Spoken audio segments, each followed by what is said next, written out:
और मैं जब आकलन कर रहा था, महाराष्ट्र के चुनाव परिणाम आए, बिहार के चुनाव परिणाम आए, दिल्ली के आए, हरियाणा के आए, तो हम ये देख रहे थे कि जब 240 पर आए तो भारत, मैं इसे बीजेपी और कांग्रेस की नज़र से नहीं देख रहा हूँ, मैं इसे इस नज़र से देख रहा हूँ कि भारत में एक सेंटर में जो गवर्नमेंट बैठी है उसके कमज़ोर होने से जियो पॉलिटिक्स के लेवल पर या ग्लोबल मार्केट के अंदर नेगोशिएशन पावर उसकी कमज़ोर होती है।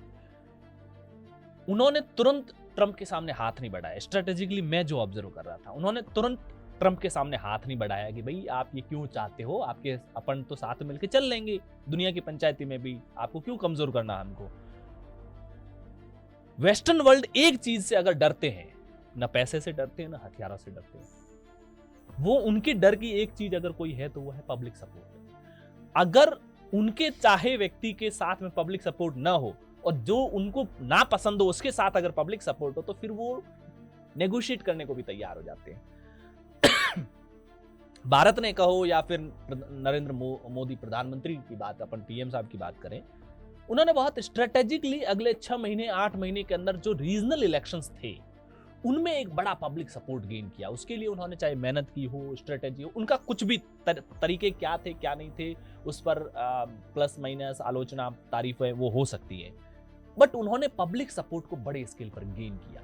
मेजोरिटी गवर्नमेंट बनाई, क्लियर मेजोरिटी वाली गवर्नमेंट बनाई रीजनल इलेक्शंस में, और उससे कहीं ना कहीं साइकोलॉजिकली अमेरिका थोड़ा बैकफुट पर आया कि अब हम कंटिन्यूअसली फाइट मोड में इंडिया के साथ नहीं चल सकेंगे, एक बार हमें नेगोशिएशन टेबल पे आना पड़ेगा।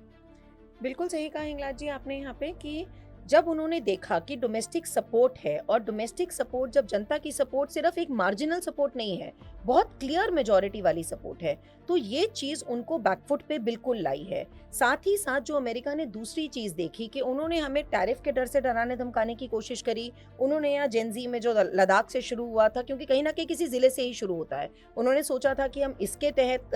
सरकार को कमजोर करेंगे। जब कोई भी मंसूबा उनका सफल नहीं हुआ और फिर भारत ने मदर ऑफ ऑल डील्स कर ली ईयू के साथ, तो उसमें उनको समझ में आ गया कि भैया ये सरकार तो ना डरने वाली है, ना रुकने वाली है, ना झुकने वाली है। तो इससे उन्होंने प्रतिबंध लगाया, जब ईयू उनके साथ नहीं है तो उनकी पावर आदि तो खत्म ही हो गई, क्योंकि अल्टीमेट होता है जब अमेरिका कोई प्रतिबंध लगाता है तो सबसे पहले यूरोपीय यूनियन उन प्रतिबंधों को एक्सेप्ट करती है कि हम भी उस देश पे यही लगाएंगे जो आपने लगाए हैं। खैर,